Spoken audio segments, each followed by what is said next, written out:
is going on, everybody? I can't believe it's already been almost a month. We are here with the season 4 premiere of Talkin Lost, aptly titled The Beginning of the End. I'm not going to try and give an episode count because that would just be an exercise in futility given how many of these episodes we've recapped until this point. Luke, we spent all of 2025 recapping season 2 and 3 of Lost. And who knew that truly was just all the setup? It really was, because now, after those first 3 seasons, after arguably the greatest of the season finale, a season finale that was so good, the show could have ended there if not for the fact that it ended on one of the biggest of all cliffhangers. First things first, before we get into it, how you been, man? How was your holidays? Been good. Well, we already had Christmas by the time we had the whole Stranger Things episode too. So it's been a good quiet January. But just been waiting for Lost, really. Yeah. Like some TV has started. We'll have a little segment later about upcoming TV, like The Pit, Seven Kingdoms. But Lost is like, okay, Yeah. one more week, 2 more weeks, 3 more Yes, weeks, and then I can exactly. start watching again. So Yes. it was worth the wait.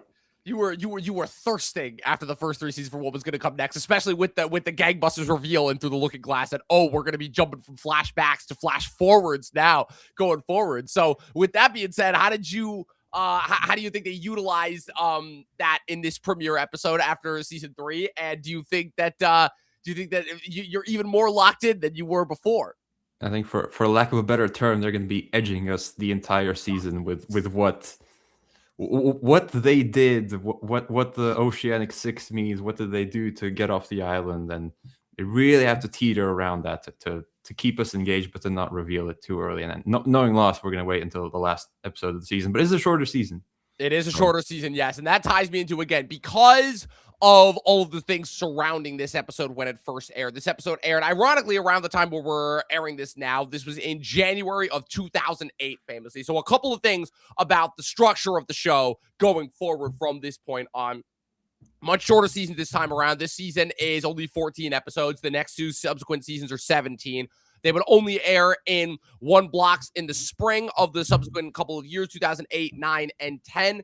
And the reason for this being because this is infamously the writer strike season, the 2007 writer strike that occurred approximately a couple months before this episode was aired, caused a much shorter episode count this time around. They'd only filmed 8 episodes, I want to say, when they had first dropped this episode, so they didn't even have the rest of the season filmed yet. Couple other of production notes that I wanted to hit as well surrounding the strike. I like how people, the Stranger Things thing was like, they started shooting without the final thing written, like as if that was something brand new to TV. Yeah, or the Pit is still shooting while it's starting to premiere. Like, no, this is how TV is supposed to be. This is how TV works. This is how TV has always worked. And again, it's just Gen Zers not understanding how most of TV works, despite the fact that and just not having very long memories. But those of us who remember, we do remember that. So another big shift that happened is Lost officially shifted its release slot during the week. Previously, they had aired on Wednesdays, but now they were airing on Thursdays at 9 p.m., which was normally occupied by Grey's Anatomy. So now this show, Lost was up in terms of its ratings. It was like now the show to beat in terms of ABC. That through the anticipation coming out of Through the Looking Glass, built because of everything that happened in that episode and also everything that it meant for the show going forward, made this like an all-time high in terms of anticipation. Also, the introduction, the utilization of the flash forward time structure, it just locked viewers in a whole new way, because now we were seeing kind of what was, because now the whole structure of the show had changed. Now, instead of like, oh, we're finding out more unnecessary details about these characters off the island, now it shows that like, okay, certain of these characters did get off the island, but now it opens up a whole batch of new mysteries. Who got off the island? Who is still trapped on the island? Were there people who died? What's it called? And more so, again, we're going to be, who are the Oceanic Six, which is a term that's first dropped in this episode, as well as... Sounds like a bad band. It really does, but you'll see what it means when we get to it. But also, like I said, more so the structure of this season is going to be kind of filling in the gaps now between what we see on the island and what is going on in the flash forwards. And speaking of which, I mean, you couldn't have picked a better character to kick off this season with, and also have the flash forwards than Hurley, because I feel like if there was anybody who was, I think, the ideal character to show how, like, leaving the island when they did was not necessarily what was supposed to happen. I know I'm speaking very vaguely and cryptically, but anybody who's seen the show will know what I'm talking about. You couldn't have picked a better character than Hurley in order to kind of clue and lead us into like this new era of what the show was going to be, especially considering that for many, and I feel like just this common knowledge, that Hurley is the audience avatar. This episode opens with him leading the police on a high-speed chase. And I mean, did you assume that it was anybody else other than Hurley driving that car in the opening scene? Like, there's nobody else could have been. Well, I kind of thought it was Kate because has the criminal history and maybe she's in another car chase. But I was like, okay, it can only be a select number of people. So Hurley made sense in the end. So because at first you think, oh, it's another Jack flash forward, but it's like, oh, he's not completely lost it yet. He's just making a screwdriver in the morning, right? And then it cuts to that. So it's a shared flash forward, which is very, there's like first. Yes, exactly. Well, again, these are flash forwards, not flashbacks. Flashbacks, other than like the little strings that were introduced in order to like tie the characters together, for the most part, you were watching them in their own isolated little corners before they got in the plane and crash landed on the island. This time, though, because you know that a certain number of the survivors did make it off the island, one would presume that they're going to have crossovers as well. And also, that's the other thing, too, is similar to how the flashbacks played, you don't know when this is taking place, honestly. I mean, with the flashbacks, once you, like, got the whole picture, you could kind of piece things together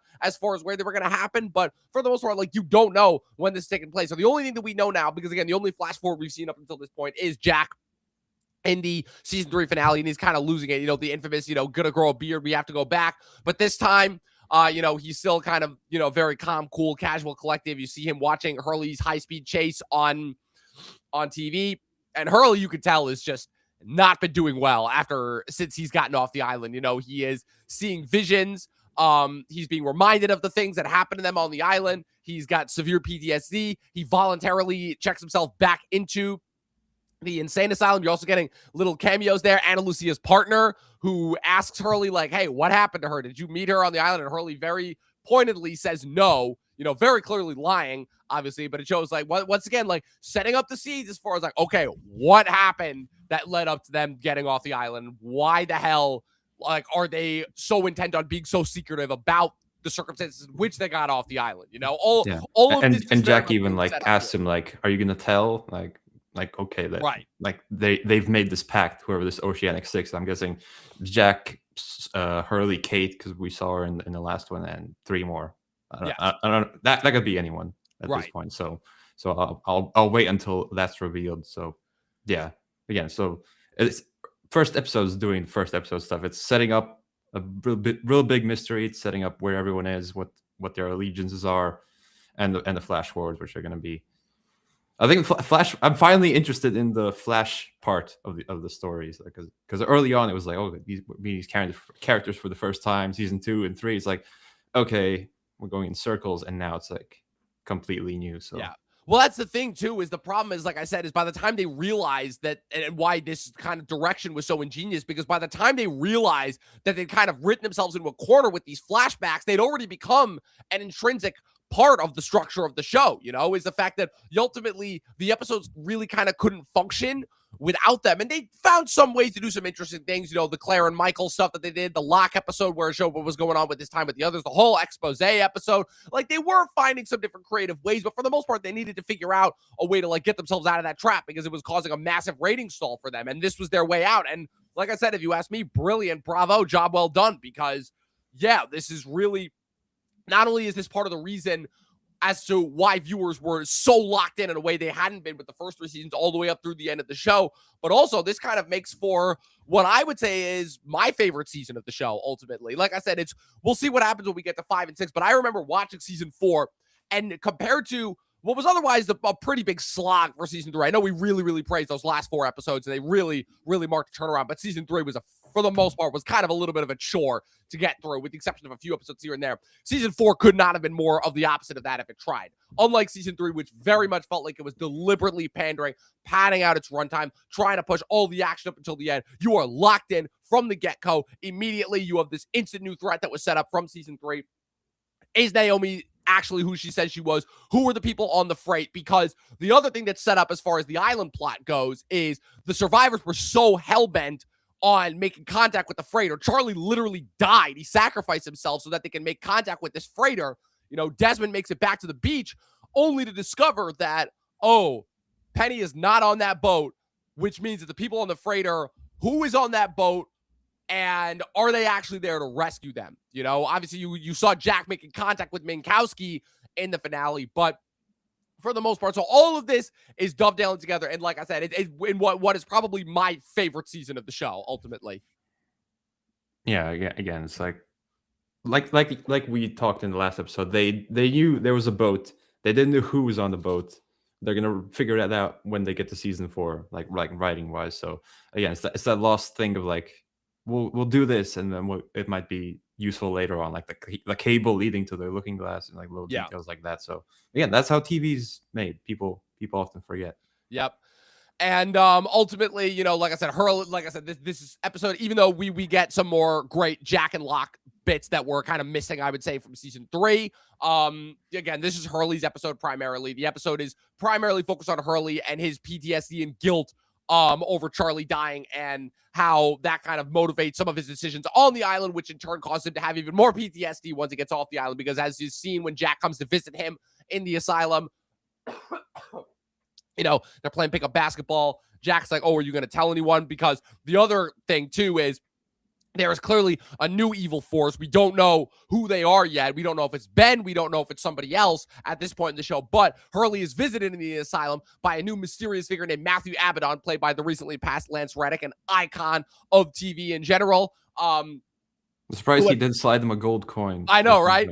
Who at first seems to be a lawyer from the Oceanic Airlines who's there to give Hurley a settlement, but then is quickly revealed to not be that, as he asks Hurley, oh, are they alive? Before Hurley quickly starts screaming, causing a scene, and he quietly, subtly disappears. So that clues us in somewhat as to why Jack and Hurley and the rest of the Oceanic Six, whoever they may be at this point, well, actually, we know that, we know the third one is Kate, why Jack, Kate, Hurley, and the rest of the Oceanic Six are attempted to keep the identity of the island and who got left on it a mystery, because some evil, nefarious force is clearly still poking around and trying to figure out, something. We don't know what. And obviously, they may or may not be tied to the people that are on said freighter, especially given how worried Ben was, how hell-bent John Locke is. Now, of course, that also ties into Locke's own personal thing as far as protecting the island from any outside forces, but how hell-bent Locke is on making sure that they stay hidden from the people on the boat.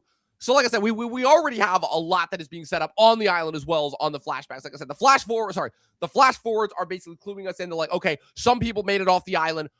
We know who some of them are. We're going to find out who. And for whatever reason, they have resolved to make this pact to pretend like they never landed on the island, and that in order to protect whoever it was that got left there. While at the same time, on the island, you have a division that's happening between the survivors, tied to the revelation that Charlie revealed to Desmond at the end of last season, that the people on the boat were not sent by Penny and were not sent to rescue them. So you have this division that's happening between the survivors, spearheaded once again to nobody's surprise by Jack and Locke, where Jack is all about trying to make contact with the freighter and trying to get them rescued. Locke is like, the people on the freighter are bad and we need to protect ourselves and arm ourselves because we don't know what's going to happen if and when they land.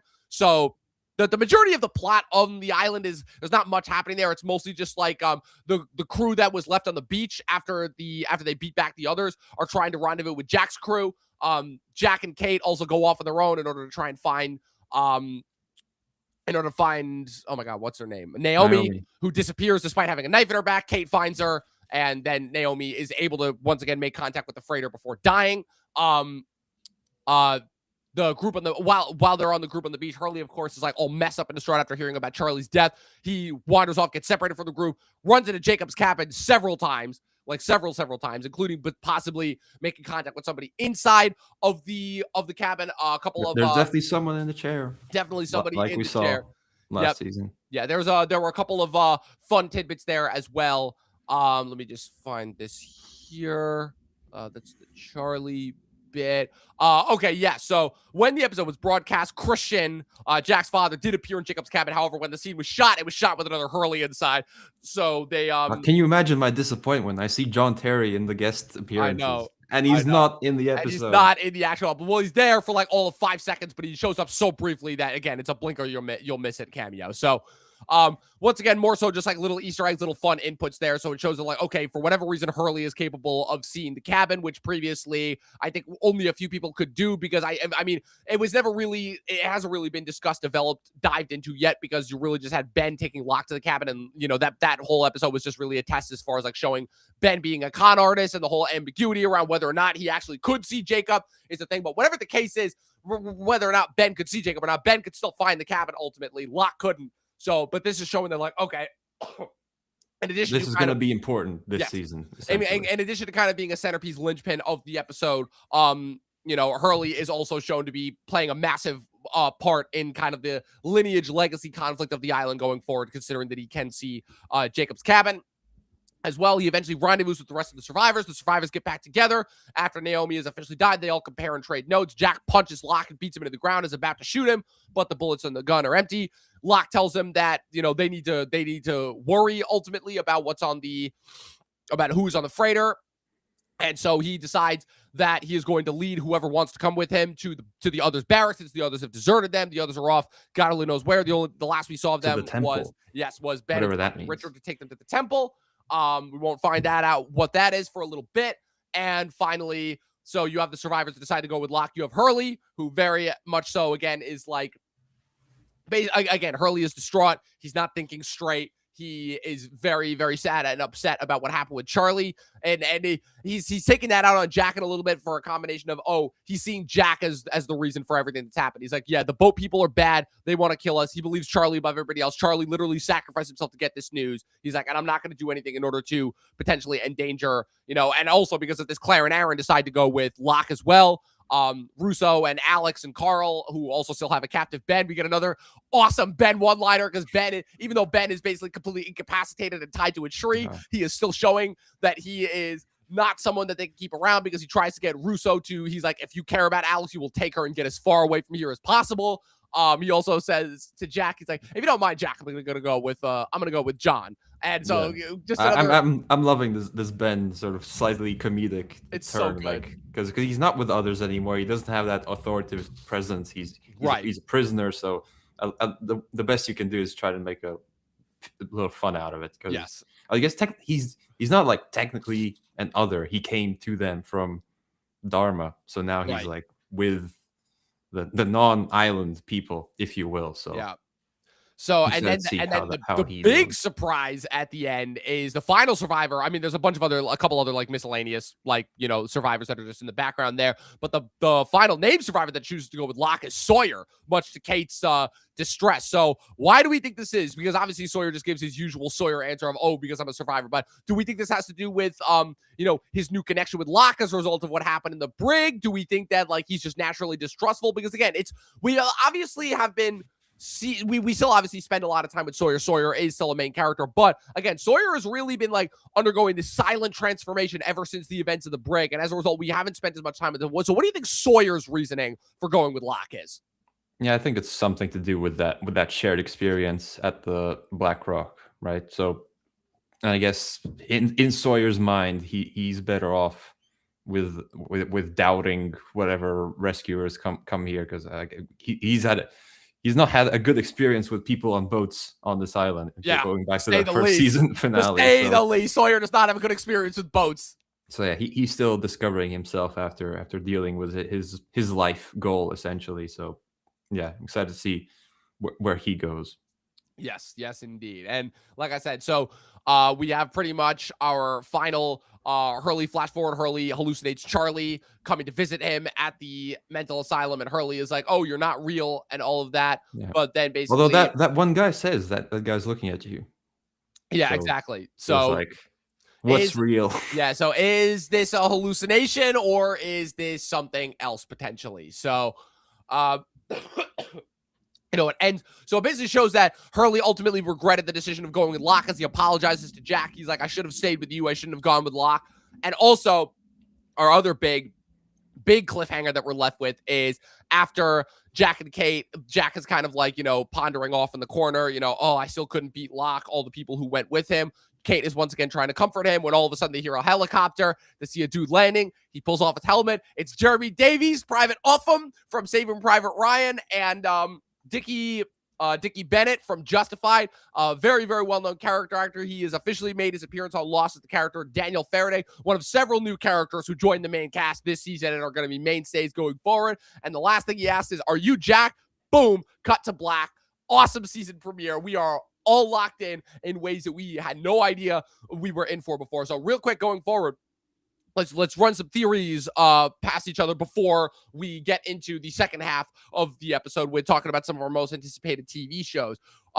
So we have our first introduction to Faraday, our first person we've met from the freighter other than Naomi. So now, Luke, now that we have some confirmation, but not all, who do you think is on the freighter? Why do you think they're at the island? And what are your thoughts on Faraday so far? I know it's like you've only it's a. I've seen one glimpse of it. You said yeah, like well, 3 you're words. like it doesn't count enough. So yeah, like you saw last season, where like I need more information to fully develop a plan. But I know that there's the most sci-fi twisty stuff is yet to come. So either these are like the new generation of Dharma here to come back for their stuff, or this is like a new party that's been trying to find the island for an equal amount of time, and now this finally they've come to collect, and they've turned off the signal jammer. Then it's just, I don't know. I need like at least one more episode, I think. But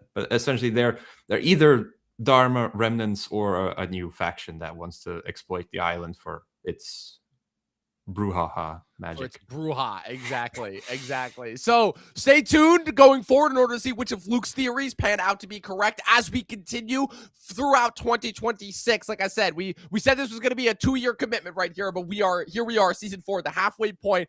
And as the title of this episode suggests, the beginning of the end. This is our end track for Lost. Just in order to give you guys some housekeeping, we're going to be covering season 4 in the spring. We will wrap it in April, right before the release of the Michael Jackson movie. Then we'll kick off season 5 2 weeks later, and that will be our summer project throughout all of May. And then we're gonna wrap that, I believe, around the end or middle of August. And then we will pick up with season 6 in the middle of September, and that will take us through the end of the year. And then we will finish with this massive juggernaut that is Talkin Lost. So Luke, we are fully back in. This is fun. But before we get out of here, we're here to talk about, as is the title of this podcast, we're here to talk some TV shows. What's it called? We're doing our 2026 movie draft next weekend. So that will kind of basically cover some of the, some of the big movies that are coming out in 2026. We'll save that for next weekend. But for today's stream, so we have we're going to talk about some TV shows that we're looking forward to for the rest of the year. We've had the premiere already of 3 major shows. You mentioned 2 of them. The Pit season 2, which already is off to a banger start. Like I said, I'm watching it in real time this time as opposed to season 1, which I was playing catch up with. In a very rare occurrence, I'd rather binge this one. Really? Because it's like in real time. The show is in real time, so I binged season 1 and in like a day when I first watched it. You know what's so funny? And this one is like. You know what's so funny is I thought that I was going to be the same with this, but then just because of how intense each episode ended up becoming, especially once we got to near the end, and now it seems like the major conflicts this season are going to happen much earlier on. I'm like, okay, so I'm glad that I'm watching this like an episode a week, especially because but it is nice, like, yes. The Pit is back every week. Yes. The other one that you mentioned, Night of the Seven Kingdoms, the premiere of this is the 3rd now TV show taking place inside the world of Ice and Fire, based off George R.R. Martin's Duncan Egg novellas, telling the story of Sir Duncan the Tall, a hedge knight, and Aegon the fifth Targaryen, I believe, aka Egg. There's a lot of Targaryens, but I do think he is the fifth one. Yeah, he is the fifth. Famously, for those who remember from the original Game of Thrones show, the old Maester from the Night's Watch, Maester Aemon. This is his brother. This takes place roughly in between the events of House of the Dragon and Game of Thrones. It's about, I want to say, like 80 years after the events of House of the Dragon, but we still got another like 30 or 40 years before the events of Game of Thrones. I think it's like 100-ish. Maester Aemon's pretty old. Yeah, that's true. But remember too, it's already established in the show that like Egg is several years younger than Maester Aemon, and Maester Aemon is already at the Citadel studying. So yeah, I think they messed up like a while back that they made Egg Dany's grandfather when he's in like the lore. He's his great grandfather. The show fucked around with the actual lineage a little bit, but the Targaryen books and ever since have since retconned that. Yeah. So. Yeah, Night of the Seven Kingdoms, I enjoy it because unlike House of the Dragon, which at this point is kind of just like, yeah, we're still just doing Game of Thrones, but with more dragons, essentially. This is actually, it's exploring not only a different era, but also a different like kind of character that we really haven't explored. We've never had, I guess, for lack of a better word, one of the small folk be a main character of the show. And considering the amount of time that Martin has spent basically showing that, like, yeah, everybody who is in positions of power is either a piece of shit or is forced to become a piece of shit because that's just what the job requires, unfortunately. Because we're spending time with the commoners this season, where I feel like we're getting a new window into this world in a way that we really haven't gotten before. And while it's not nearly, I guess, as like big and grandiose as Game of Thrones and House of the Dragon, I think that's a much needed respite in comparison to those shows, because I feel like if we had just gotten more of the same of that, it would have been blech. Yeah. I mean, these are 100-page novellas. Like, you could make this like a sitcom, essentially. Like, what if Game of Thrones, but it's just a regular guy? Like, he doesn't want to get the Iron Throne. He doesn't have to go fight the White Walkers. He doesn't have to cross Essos with his dragons. He's just a knight, and he's gonna have some adventures with Egg. So yeah, it's perfectly adapted from what it is on the page. So yeah, exactly. And I love the actors too. Let me get these actors pulled up. It's Peter Claffey and Dexter Solis, I think, are the actors. Peter Claffey, who portrays Sir Dunk, I don't think had any acting experience. He was a rugby player before this, and I mean, it helps because the dude is fucking huge. And then Dexter Sol Ansel, good God, this kid was born in 2014. Like, what the actual fuck? Like, why, when did I get so old? The fact that anyone who's younger than the MCU, I'm like, no, yeah, that's not allowed. Yeah, that's not allowed. See, now you're getting into that position too. See, like, now that we're like 5 years past the pandemic, you're like, oh no, I'm seeing all these kids are now like starting to grow up, and it's becoming like you weren't there. You weren't when there. Thanos snapped. You didn't get it. You didn't understand the moment. So that's just a whole thing just wrapped in my head. Not only around the fact that this kid is like an actor in a Game of Thrones show, but also the fact that this kid is basically playing a character who once again is in the lineage of the Targaryen. And what I like too about the show is how much of a contrast it is to House of the Dragon. Like, it's fitting, honestly, that this show is happening only like a couple months before we get House of the Dragon season 3, which will be coming later this summer, and showing, man, how the mighty have fallen when it comes to the Targaryens, because they are not at all what the might that they were. And it really shows, 100 years past the damage that the Dance of the Dragons ultimately did, because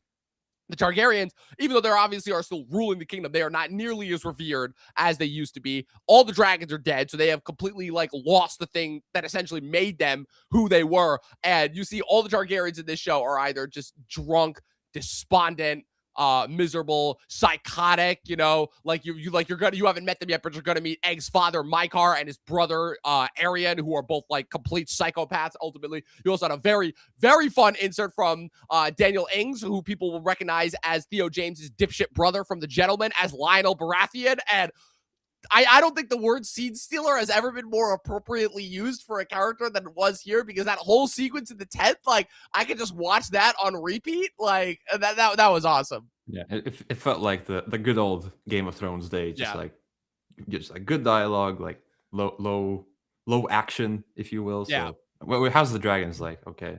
Yeah, pour all the CG. Yeah, at this point, it's like the dragon battles are all that I'm watching House of the Dragon for, and the show kind of has a little bit of self-awareness to that as well, which it really sucks, because I didn't want to say that like Miguel Sapochnik departing the show after season 1 was going to make that much of an impact, but considering the quality drop from season 1 to 2, yeah, it shows. And then now they're trying to make an Aegon's Conquest thing. They're either a movie or a they're show. better off Like, doing that as a movie. just make a movie. Just make a movie, honestly. At this point, just do it. I'll show up for it. Yeah, have Miguel Sapochnik direct it. Like, you don't need that many what's it called? It's mostly just dragons burning Pretty villages much. and castles and stuff. So yeah. The other show that is returned to our screens that I have to give a shout out to, I'm going to talk about this show to death every single time it's on. Industry. My show that I was one of the first to watch during COVID, and now that it is kind of blown up, again, we get the show every 2 years. We got it a little earlier this year. Seasons 2 and 3 aired in August, respectively, of their years they were released, 2022 and 2024. We got it back in season 4. We got season 4 back in January. We are 2 episodes in. For those who have been keeping track of the show up until this point, we have basically left Pier Point behind, and we are in a whole new era of the show. Harper is running her own firm. Yasmin is married to Sir Henry Muck, who is, pulling the typical depressed rich guy thing by just like wandering around his mansion, just doing nonstop drugs and alcohol and partying. Rishi is still there. Sweet Pea is still there. But for the most part, we've got an entirely new cast of characters that have joined Tahib Jimo. Samo Bisanya from Ted Lasso is here. Max Minghella is here. Cal Penn is in the first episode. Kiernan Shipka from Mad Men. Charlie Heaton from Stranger Things. He jumped right from one project into the other, finally getting to use his native British accent. And for everybody who has loved the show up until this point, you are in for a ride, to say the least. For those who have not seen the show, it is basically, again, a Gen Z version of Wall Street, filled to the brim, but more Wolf of Wall Street than Wall Street eggs. There is drugs, there is debaucherous sex, there is nonstop partying. Every single one of these characters is an absolutely heinous piece of shit. These guys only care about the next score, the next trade. And also Ken Leung as Eric Tao, a generational performance, to say the least. And I will never, ever, ever stop touting it. I'm so happy this is back. This is probably my favorite show of the 2020 so far. It's between this and Andor right now, but those two are neck and neck right now as far as the best show of the 2020. So for all those who have not, sounds like I'm gonna have to catch up to that one. Yeah. I'm missing my economic show with the Succession out. So this show is so good they even dropped a Succession reference in season 2, potentially hinting at the fact that this show takes place inside the Succession universe, and they never visit it again. They never visit it again. That is how badass. It's HBO, right? Yes. Okay, so it's like the HBO verse. It could work. Could we see some cameos from the Roys or from Lucas Matson at some point later on in the show? Who knows? We'll see.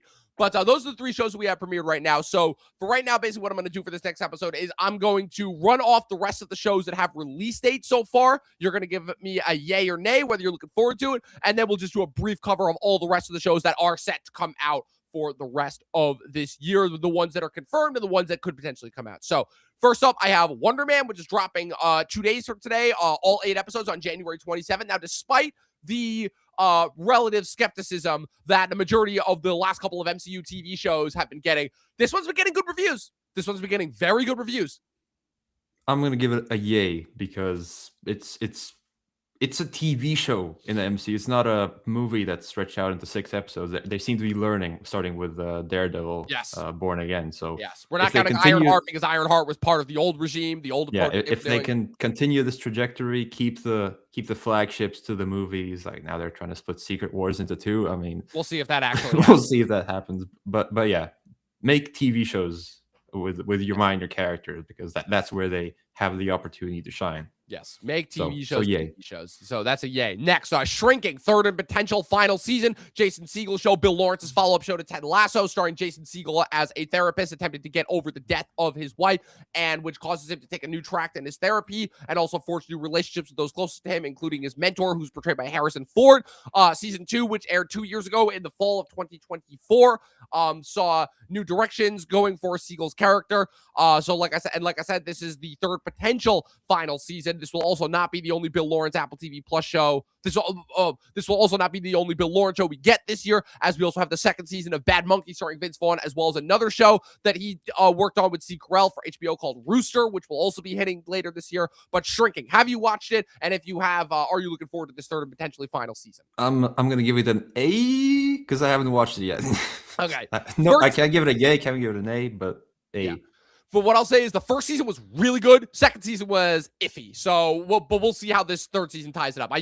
Bill Lawrence usually knows how to end his shows, even if the third season can get a little long-winded in the tooth, like Ted Lasso. Now, here's a big one. This is one that we've been waiting. This is another show. I thought that we would put the era of waiting 3 years for shows to come back behind us with Andor, and that had finally ended it. But I forgot there was another one that aired all the way back in fall of 2023. Now, the trajectory of this show is a little bit different because it is also tied to the movies. And that is season 2 of Monarch, Legacy of Monsters, which is dropping at the end of February 27th, whereas the first season was primarily focused on Godzilla. This new season will be focused primarily on Kong. We ended the first season with them coming out of Access Monday and landing on Skull Island. We also have a new Godzilla and Kong movie that will not be released until 2027. So what are our thoughts? Yay, nay? Because if I'm not mistaken, you really enjoyed that first Monarch season, right?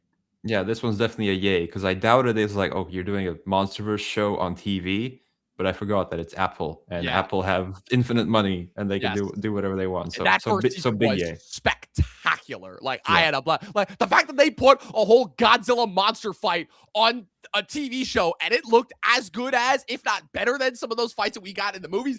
Big yay for me. I've been waiting a long time for season 2 of this show. And just based off that teaser that we got of the one surfers landing on Skull Island and getting attacked by all those creatures, I'm like, oh, we are so back. Next one, not technically an officially confirmed release date yet, but presuming that it will air in the same time slot as the season did last year. Daredevil Born Again Season 2, airing presumably on March 4th, which I believe is the first Wednesday of March. Yay or nay for this one? Oh, definitely yay. They're bringing back Jessica Jones, I believe. Yes, I've never seen Jessica Jones, but that's got to be really good. I didn't watch past there. Yeah, so again, the one good Marvel Disney play. Oh, there's a few good ones, but this is like the best one of that. So definitely yay. Yes. Couple other ones. Ted on Peacock. Do you care at all? I did not watch the first Ted. And then how deep are you into the Taylor Sheridan verse on Paramount Plus? You know, Landman, Yellowstone's, Tulsa King. I am not deep enough. Okay, I've seen some clips on TikTok. And I'll skip. Basically, like Taylor Sheridan yelling, "Oh, I hate windmills." Yeah. Oh. I'm sure I'll watch Yellowstone. Bob Thornton, but yeah. Yeah, I mean, I'd be interested to see your thoughts, considering that Taylor Sheridan has basically branded him as like, yeah, I'm like the only one that's still making like regular TV shows for the MAGA crowd on Paramount Plus, and they're still good, but they are certainly the diminishing returns, to say the least. Like I'll like Yellowstone more because my mom watched that. I was like, hey, Sawyer's in this. The ones that I would recommend for you: Yellowstone, Mayor of Kingstown, and Special Ops Lioness. Those 3 I would definitely recommend. Tulsa King, I'm not sure how much you'll like, because I feel like I'm not watching Tulsa King. I've seen enough TikTok clips. Okay, yeah, it's Stallone being like it's just Stallone being Stallone. It's like if you love Stallone, great, you're gonna love this show. If not, you can skip it. And then Landman had an awesome first season and a abysmal second season. So I can't necessarily recommend Landman, but Yellowstone I would definitely recommend. Mayor of Kingstown. There's like 8 prequels. Yeah, something like that. 8 prequels is better. Well, the reason why I bring up the Madison is because the Madison is it's not a prequel or a sequel, but it's a spin-off show surrounding an entirely separate family that settles in Montana. And this one's been teased up for a while, but I'll save that one. But the next big one, Invincible Season 4, March 18th, which, again, Robert Kirkman has stuck to his vow, where after the extremely long gap between season 1 and 2 that he is committing to a season per year, every year in the same time slot. You have that weird split up where season 2 aired its first 4 episodes in the fall and then its final 4 in the spring. But so far, season 3 was the spring of last year, and now season 4 is set to premiere March 18th. Oliver, his brother, is a little older now, and we are officially hitting like one of the big events of the Invincible verse, the Viltrumite War. We are introducing Lee Pace as Thrag, who is the big Viltrumite bad. You know, they're assembling the coalition of planets with all of the characters they've assembled up until this point. I'm assuming this is an automatic big yay from us. Yeah, this is definitely a yay. I'm not familiar with the storyline going forward at all. I'm watching the show I'm consuming the story for the first time. So yeah, it comes back every year, which is a rare occurrence for TV nowadays. Rare. So very rare for TV nowadays. So that one is a big yay for both of us. Invincible, another show that's become like a staple for the COVID era.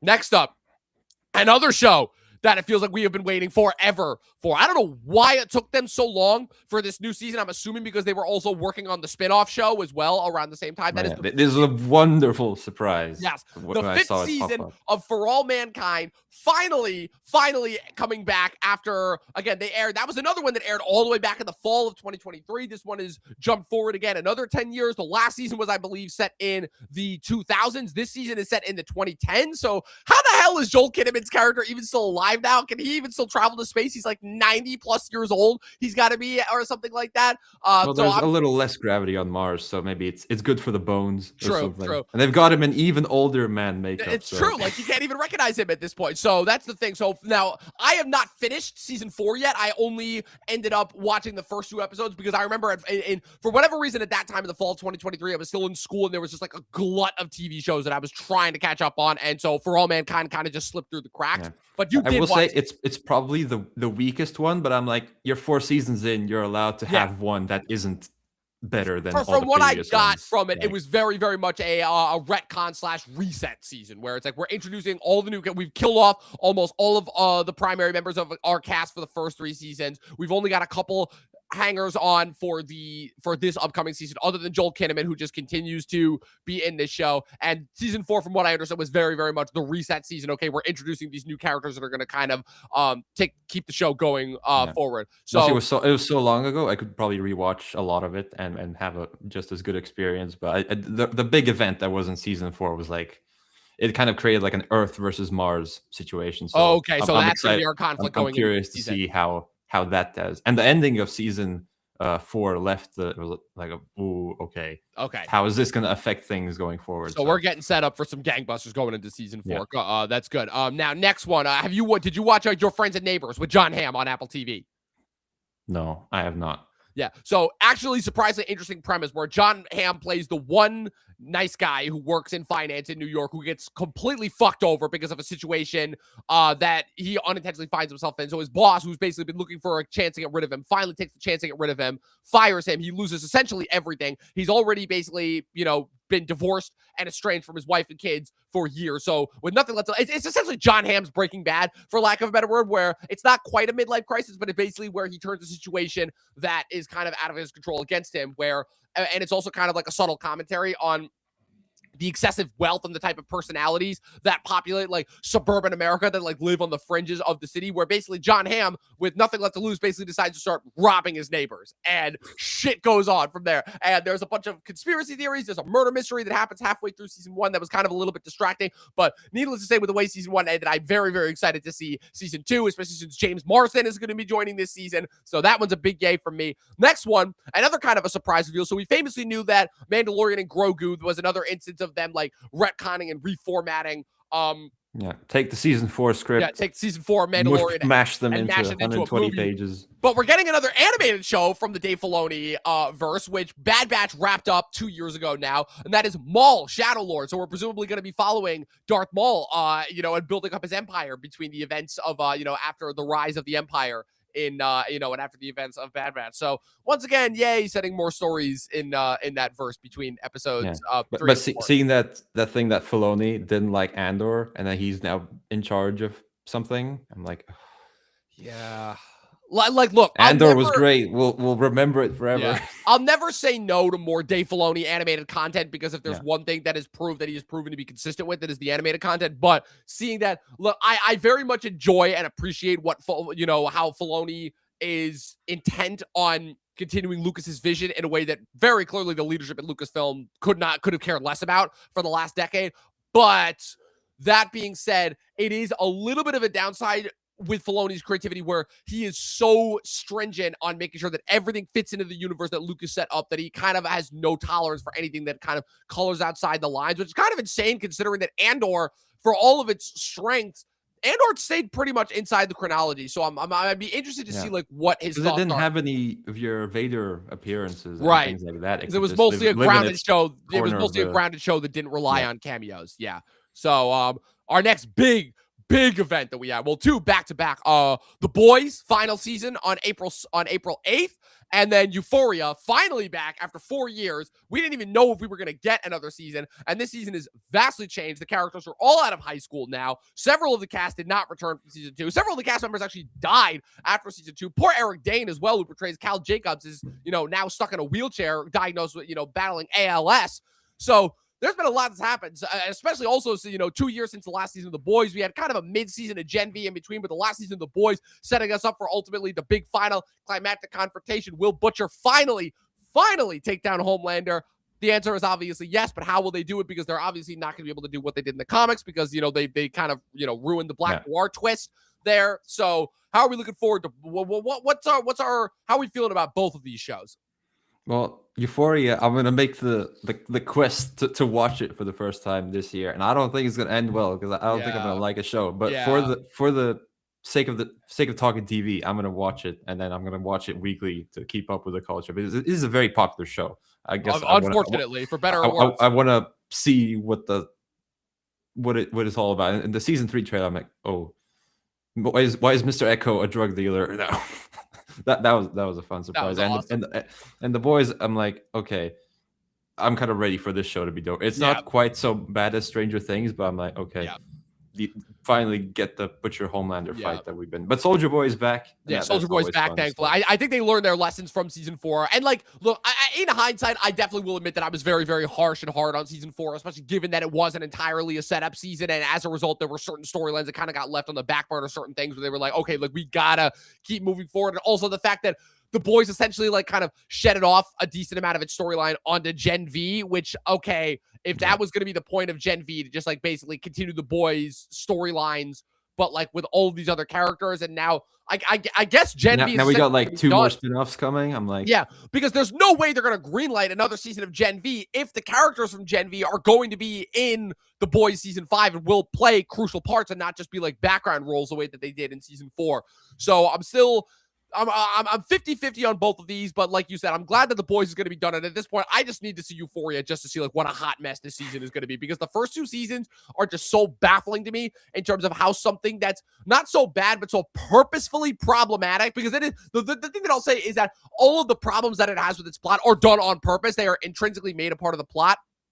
Is also so popular, and it's going to be very interesting to see, since the prime demographic of people who were watching the show when it was on, the first season was summer of 2019, right after I graduated college, and the second season was January of 2022, right when we were coming out of COVID. It's going to be very interesting to see, the kids who grew up watching the show, who are now all in between their late teens and early to mid 20s now, the bulk of the people who are watching the show. It's going to be very interesting to see their reaction to the show. And as it is basically attempted to also be the Stranger Things and kind of compensate for the fact that its audience and its characters have both grown up way faster than they could have written the show. But Euphoria is also a little bit different, because Euphoria also had the added trade-off of being that weird HBO show that basically launched all of its cast into movie star careers. All these cast members, like Zendaya, Sydney Sweeney, and Jacob Elordi, are all bona fide movie stars now. Hunter Schafer has been in movies. Maud Apatow directed her first movie that went to that was at Toronto. I actually saw it. It was very good.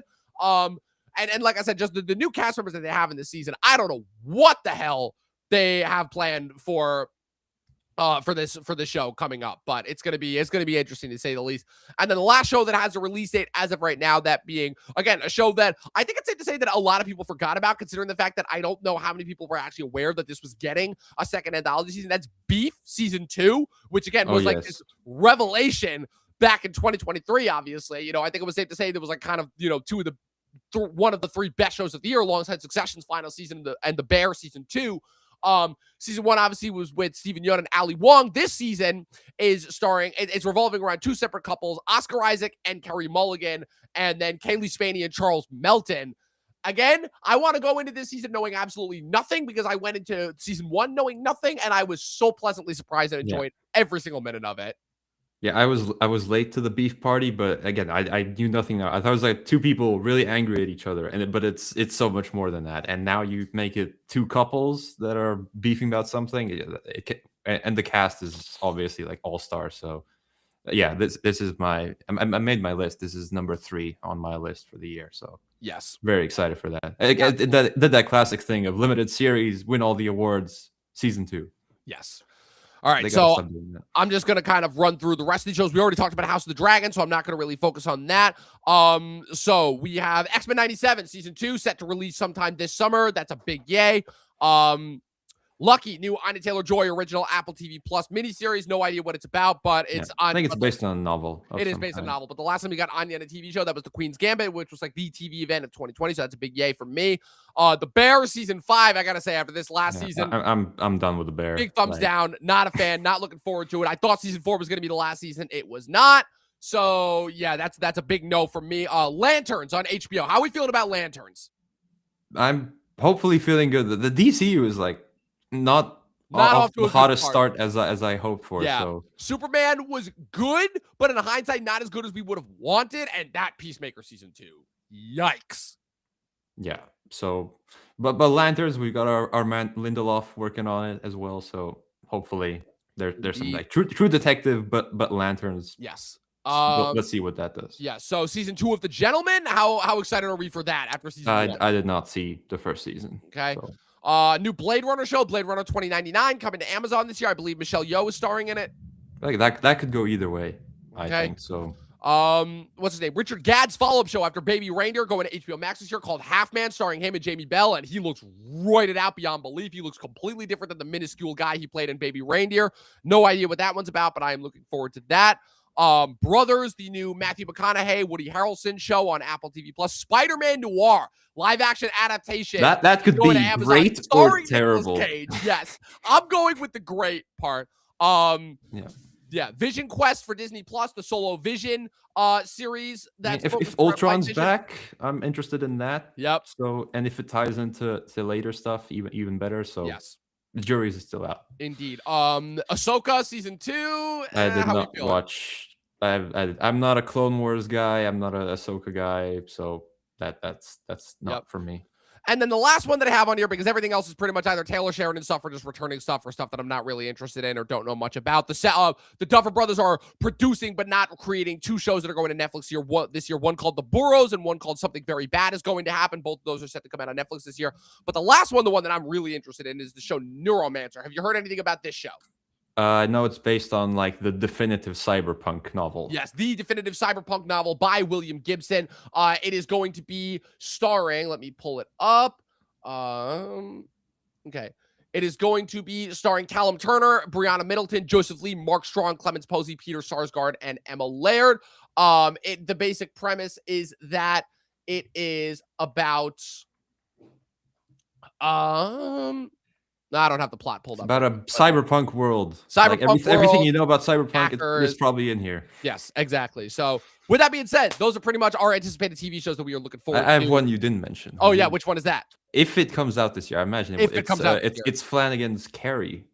Oh, yeah. That's right. I forgot about that. I'm pretty sure it's coming out. That could be good. It's been announced a while ago. Yeah. If they do like the more documentary type structure that's in the novel of like them discussing the event before it happens, like archival footage type stuff, that could be fun. So, and I feel like this is him warming up before doing the big Dark Tower. I started reading this book 2.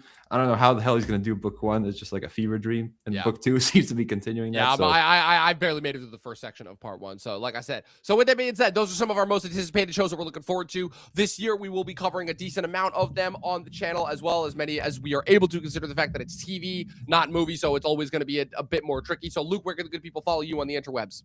You can follow me at Luke Reviews on YouTube. It's a late January, so you know what that means. Top 10 movies is. I'm waiting for it. I've been waiting for it. I've been doing other stuff, so it'll show up eventually.